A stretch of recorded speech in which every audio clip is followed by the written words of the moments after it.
ہم نے فرض نماز کیسے ادا کرنی ہے، سنتوں کو کیسے ادا کریں، نوافل کیسے ادا کریں۔ بہت سارے لوگ پریشان رہتے ہیں اور سمجھ نہیں آتی کہ بھائی نوافل میں پڑھ رہا ہوں تو ان کو کیسے ادا کروں، فرض پڑھ رہا ہوں تو فرض میں کون سی رکعت میں سورت ملانی ہے، کون سی رکعت میں نہیں ملانی، اور فرض کو کیسے ادا کروں، تو پریشان رہتے ہیں۔ انشاءاللہ اس ویڈیو سے آپ کے لیے نماز پڑھنا بہت آسان ہو جائے گا۔ آپ سنتیں پڑھنا بھی سیکھ جائیں گے، آپ نوافل پڑھنا بھی سیکھ جائیں گے، فرض نماز کو کیسے پڑھنا ہے بہت ہی آسانی کے ساتھ آپ سیکھ جائیں گے، اور پھر خشوع و خضوع کے ساتھ آپ نماز ادا کریں گے۔ تو پہلے ہم بات کرتے ہیں 2 رکعت کی۔ اب 2 رکعت آپ فرض پڑھ رہے ہیں، 2 رکعت آپ سنت پڑھ رہے ہیں، 2 رکعت آپ نفل پڑھ رہے ہیں، 2 رکعت آپ چاشت پڑھ رہے ہیں، اشراق پڑھ رہے ہیں، تہجد پڑھ رہے ہیں۔ کوئی سی بھی نماز آپ 2 رکعت میں اگر ادا کر رہے ہیں تو اس کے پڑھنے کا طریقہ کیا ہے؟ سب کا طریقہ ایک جیسا ہے، چاہے وہ 2 سنتیں ہوں، چاہے وہ 2 فرض ہوں، چاہے وہ 2 اشراق ہوں، چاشت ہوں، نفل ہوں، کوئی سی بھی نماز ہو، وہ تہجد ہو، کوئی سی بھی نماز ہو، 2 رکعت جب آپ نیت کریں گے تو ان کا ایک ہی طریقہ ہے۔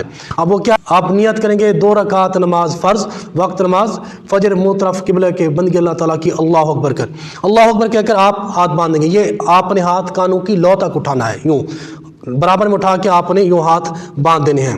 یہ ہاتھ باندھ لینے کے بعد اب آپ کیا کریں گے؟ ثنا پڑھیں گے، سبحانک اللہم پڑھیں گے، اور پھر تعوذ پڑھیں گے، تسمیہ پڑھیں گے، اور اس کے بعد سورہ فاتحہ پڑھیں گے، الحمدللہ رب العالمین، اور ولا تک پڑھنے کے بعد اب آپ کو جو بھی سورت یاد ہے قرآن مجید سے آپ اس سورت کو پڑھیں گے۔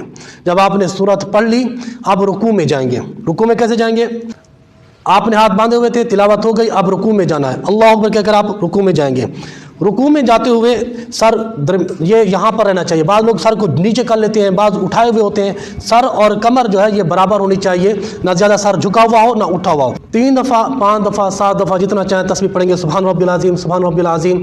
اب پھر سمیع اللہ لمن حمدہ کہہ کر آپ کھڑے ہو جائیں گے، اور ساتھ میں پڑھیں گے ربنا لک الحمد، اور پھر یوں سیدھے کھڑے ہو جائیں۔ بعض لوگ ابھی سیدھے کھڑے نہیں ہوتے اور سجدے میں چلے جاتے ہیں۔ آقا علیہ الصلوۃ والسلام نے فرمایا کہ جو شخص رکوع سے اٹھنے کے بعد اور ایک سجدے سے دوسرے سجدے کے لیے جو بیٹھتے ہیں تو ایک سجدے سے اٹھنے کے بعد اپنی پیٹھ کو سیدھا نہ کرے، اللہ تعالیٰ اس کی نماز کی طرف دیکھتا ہی نہیں ہے، تو نماز قبول نہیں کرتا۔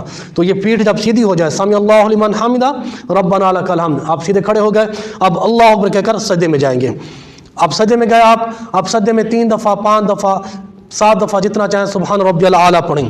سجدے میں آپ کے یہ ہاتھ جو ہے، یہ انگوٹھا، یہ ہاتھ جو ہے یہ کان کی لو کے برابر ہونے چاہیے، اور انگلیوں کا رخ قبلے کی طرف ہونا چاہیے، اور زیادہ گیپ نہیں ہونا چاہیے، اتنا گیپ رکھیں کہ زیادہ ہاتھ یوں اوپر ادھر نہ کر لیں، آپ کے بازو جو ہے بغل سے جدا ہونے چاہیے۔ اس میں آپ تسبیح پڑھیں گے، اور 5 دفعہ تسبیح پڑھنے کے بعد اللہ اکبر کہہ کر بیٹھ جائیں۔ بھائی آپ بیٹھ گئے، آپ دوبارہ سجدہ کریں گے اللہ اکبر کہہ کر، اور اسی طریقے سے تسبیح پڑھیں گے۔ تسبیح پڑھنے کے بعد اللہ اکبر کہہ کر کھڑے ہو جائیں گے۔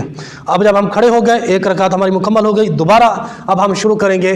کوئی بھی، میں نے کہا نا 2 رکعت سنت ہے، 2 رکعت فرض ہے، 2 رکعت اشراق ہے، چاشت ہے، کوئی بھی نماز پڑھ رہے ہیں۔ اب جو ہے آپ کیا کریں گے؟ بسم اللہ الرحمن الرحیم پڑھیں گے، الحمدللہ رب العالمین پڑھیں گے، ولا تک، اور اس کے ساتھ کوئی بھی سورت آپ کو جو یاد ہے آپ وہ پڑھ لیں گے۔ پھر رکوع کریں گے، اور پھر رکوع سے کھڑے ہوں گے، اور پھر سجدہ کریں گے، اور دونوں سجدے کرنے کے بعد جو ہے تسبیحات پڑھنے کے بعد آپ بیٹھ جائیں گے۔ آپ کی 2 رکعتیں چونکہ مکمل ہو گئیں، اب پہلا قاعدہ کریں گے، یا 2 رکعتیں ہیں تو آخری قاعدہ کہیں گے۔ اب اس میں آپ کیا پڑھیں گے؟ تشہد پڑھیں گے، اور اس میں جو ہے آپ ہاتھ اسی طرح اوپر رکھیں گے، اپنی رانوں کے اوپر رکھیں گے، اور انگلیاں جو سیدھی ہونی چاہیے۔ اب یہاں پر آپ تشہد پڑھیں گے، التحیات للہ والصلوات والطیبات، یوم یقوم الحساب تک پڑھیں گے، چونکہ 2 رکعتیں کی نیت کی نا ہم نے، تو یوم یقوم الحساب تک پڑھیں گے۔ یہاں تک پڑھ لینے کے بعد آپ پھر دونوں طرف سلام پھیر دیں گے، پہلے دائیں طرف پھیریں گے اور پھر بائیں طرف پھیریں گے۔ یہ تو مسئلہ تھا 2 رکعت کا۔ اب آئیں 4 رکعت کی طرف۔ اگر فرض کی بیٹھے رہیں، اگر فرض کی آپ 4 رکعت ادا کر رہے ہیں تو اب آگے سمجھ لیجئے کہ 2 رکعتیں تو ایسی ادا کرنی ہیں، لیکن اگر فرض کی 4 رکعتیں ہیں تو یوم یقوم الحساب تک نہیں پڑھنا، عبدہ و رسولہ تک پڑھنے کے بعد آپ اللہ اکبر کہہ کر کھڑے ہو جائیں گے۔ اگر 4 رکعت فرض پڑھ رہے ہیں، اور پھر آپ نے کہاں سے شروع کرنا ہے؟ بسم اللہ پڑھنی ہے، اور صرف الحمدللہ رب العالمین یعنی سورہ فاتحہ پڑھنی ہے پوری۔ جیسے یہ پوری ہو جائے رکوع سجدہ کریں گے، اسی طرح